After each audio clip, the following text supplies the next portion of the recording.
Alright, guys, we are on chapter 9 of Pride and Prejudice for the sake of having time. So, chapter 9, Pride and Prejudice.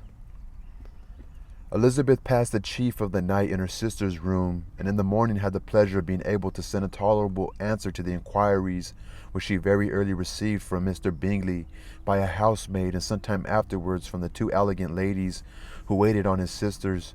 In spite of this amendment, however, she requested to have a note sent to Longbourn, desiring her mother to visit Jane and form her own judgment of her situation. The note was immediately dispatched, and its contents as quickly complied with. Mrs. Bennet, accompanied by her two youngest girls, reached Netherfield soon after the family breakfast.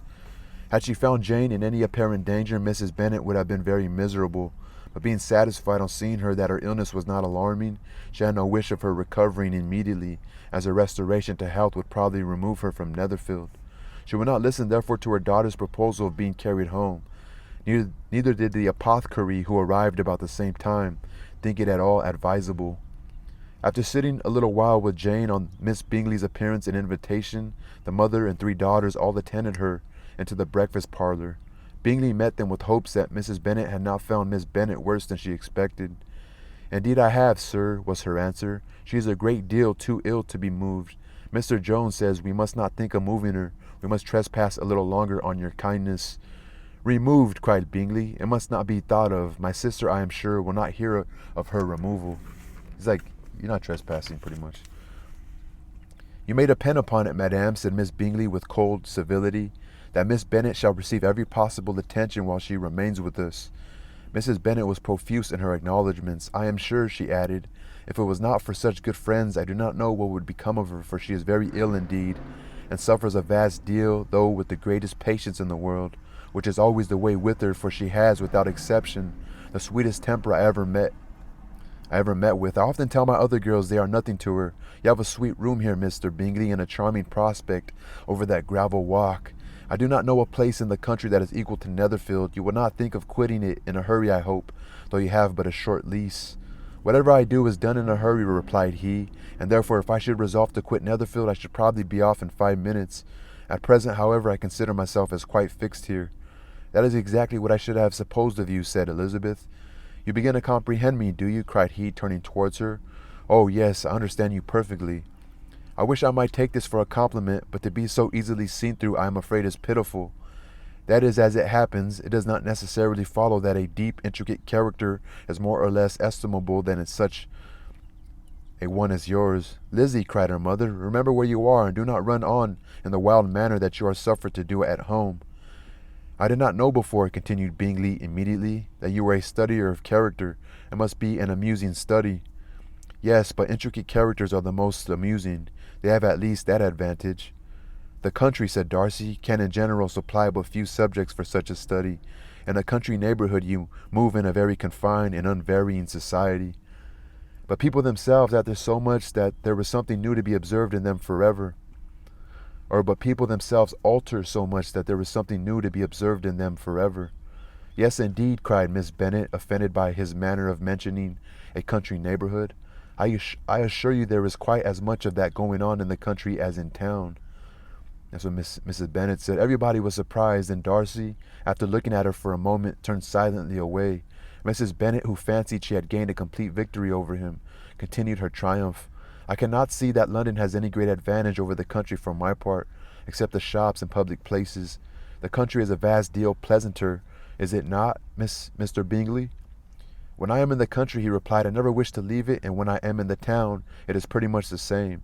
They have each their advantages, and I can be equally happy in either." That is because you have the right disposition, but that gentleman," looking at Darcy, "seemed to think the country was nothing at all." "Indeed, mamma, you are mistaken," said Elizabeth, blushing for her mother. "You quite mistook Mr. Darcy. He only meant that there were not such a variety of people to be met with in the country as in town, which you must acknowledge to be true." "Certainly, my dear, nobody said there were. But as to not meeting with many people in this neighbourhood, I believe there are few neighbourhoods larger. I know we dine with 4 and 20 families." Nothing but concern for Elizabeth could enable Bingley to keep his countenance. His sister was less delicate, and directed her eye towards Mr. Darcy with a very expressive smile. Elizabeth, for the sake of saying something that might turn her mother's thoughts, now asked her if Charlotte Lucas had been at Longbourn since her coming away. Yes, she called yesterday with her father. What an agreeable man Sir William is, Mr. Bingley, is not he? So much the man of fashion, so genteel and so easy. He has always something to say to everybody. That is my idea of good breeding, and those persons who fancy themselves very important and never open their mouths quite mistake the matter. Ooh, she's kind of throwing a jab at Mr. Darcy. Did Charlotte dine with you? No, she would go home. I fancy she was wanted about the mince pies. For my part, Mr. Bingley, I always keep servants that can do their own work. My daughters are brought up differently, but everybody is to judge for themselves, and the Lucases are very good sort of girls. I assure you, it is a pity they are not handsome, not that I think Charlotte so very plain, but then she is our particular friend.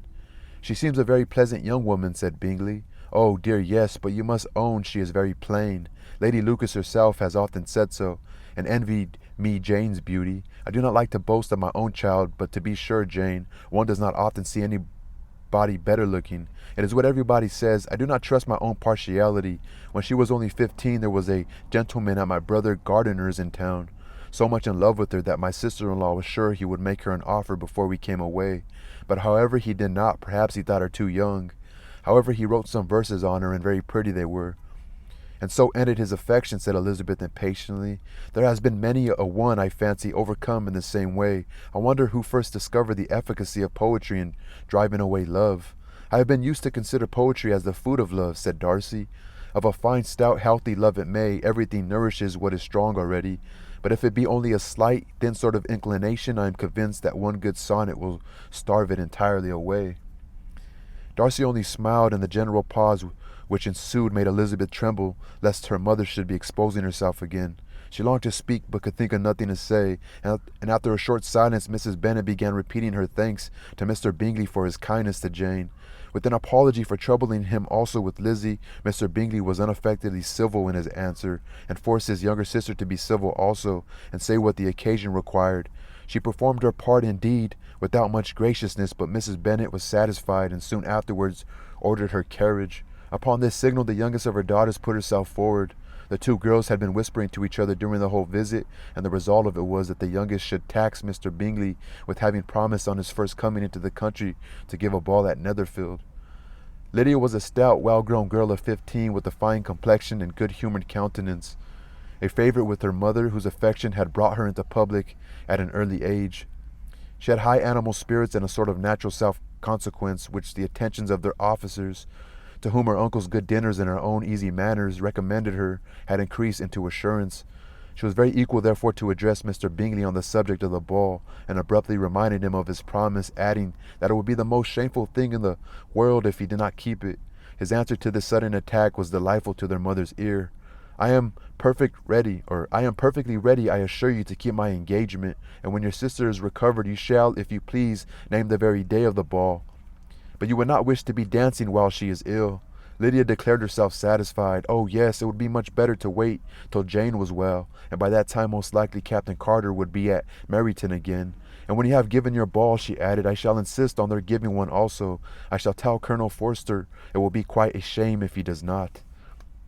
Mrs. Bennet and her daughters then departed, and Elizabeth returned instantly to Jane, leaving her own and her relations' behavior to the remarks of the two ladies and Mr. Darcy, the latter of whom, however, could not be prevailed on to join in their censure of her, in spite of all Miss Bingley's witticisms on fine eyes. That's funny.